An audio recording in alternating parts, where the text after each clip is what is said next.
Hi friends, welcome to my channel.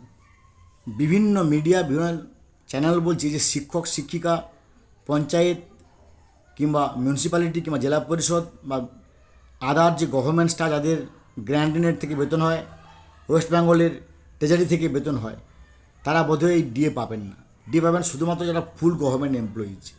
এই নিয়ে নানা রকম বক্তব্য ভেসে আসছে। আমি দু তিনটে ইস্যু দেব, যেখানে একবার পরিষ্কার করে আপনাদের সব সন্দেহ মিটে যাবে। প্রথম হচ্ছে, সুপ্রিম কোর্ট যে 5ই ফেব্রুয়ারি 2026 যে জাজমেন্ট দিয়েছিল, তার 59.2 অর্থাৎ তার 59.2 পয়েন্টে সুপ্রিম কোর্ট বলেছে যে to receive dearness allowance is a legally enforceable right that has accrued in favor of the respondents employees of the state of West Bengal। এখানে পরিষ্কার বলেছে respondents employees of the state of West Bengal. Respondents মানে যারা যারা আবেদন করেছেন।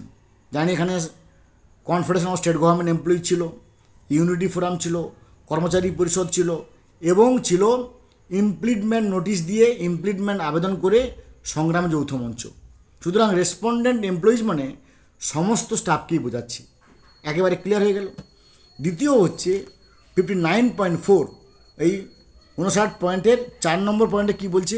দি employees of the appellant state shall be entitle to release of arrears in accordance with the judgement for the time 2008 to 2019। অর্থাৎ এই যে employees of the appellant state, তার মানেও কিন্তু এখানে সমস্ত স্টাফকে বলা হচ্ছে। এখানে ফুল গভর্নমেন্ট এমপ্লয়ি বা হাফ গভর্নমেন্ট এমপ্লয়ি এই ধরনের কোনো গল্প নেই। এবং 3 নম্বর সূত্র, আমাদের স্টেট গভর্নমেন্ট যে তথ্য দিয়েছিল, এই পয়েন্টটা কিন্তু একবার পরিষ্কার করে বলেছে যে in West Bengal in addition to the employees same DA is also extended to the teaching and non teaching employees of government aided educational institutions. তার মানে 3টে পয়েন্টই আমাদের বলে দিচ্ছে যে আতঙ্কিত হওয়ার কোনো কারণ নেই।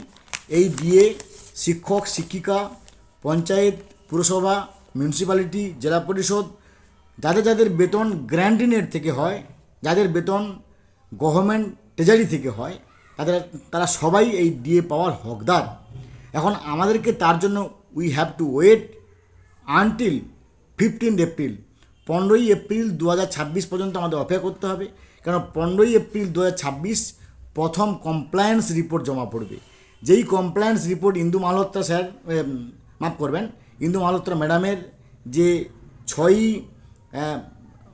মার্চে যে রিপোর্ট, সেই রিপোর্টের পরিপ্রেক্ষিতে স্টেট গভর্নমেন্ট তাদের কমপ্লায়েন্স রিপোর্ট জমা দেবে।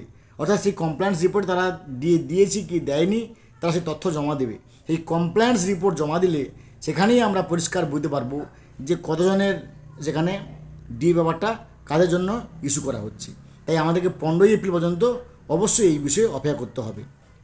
কিন্তু আমি আপনাদেরকে বলছি, নিশ্চিত থাকুন এই ডিএ সবার প্রাপ্য। ভালো থাকুন, have a good day, thanks.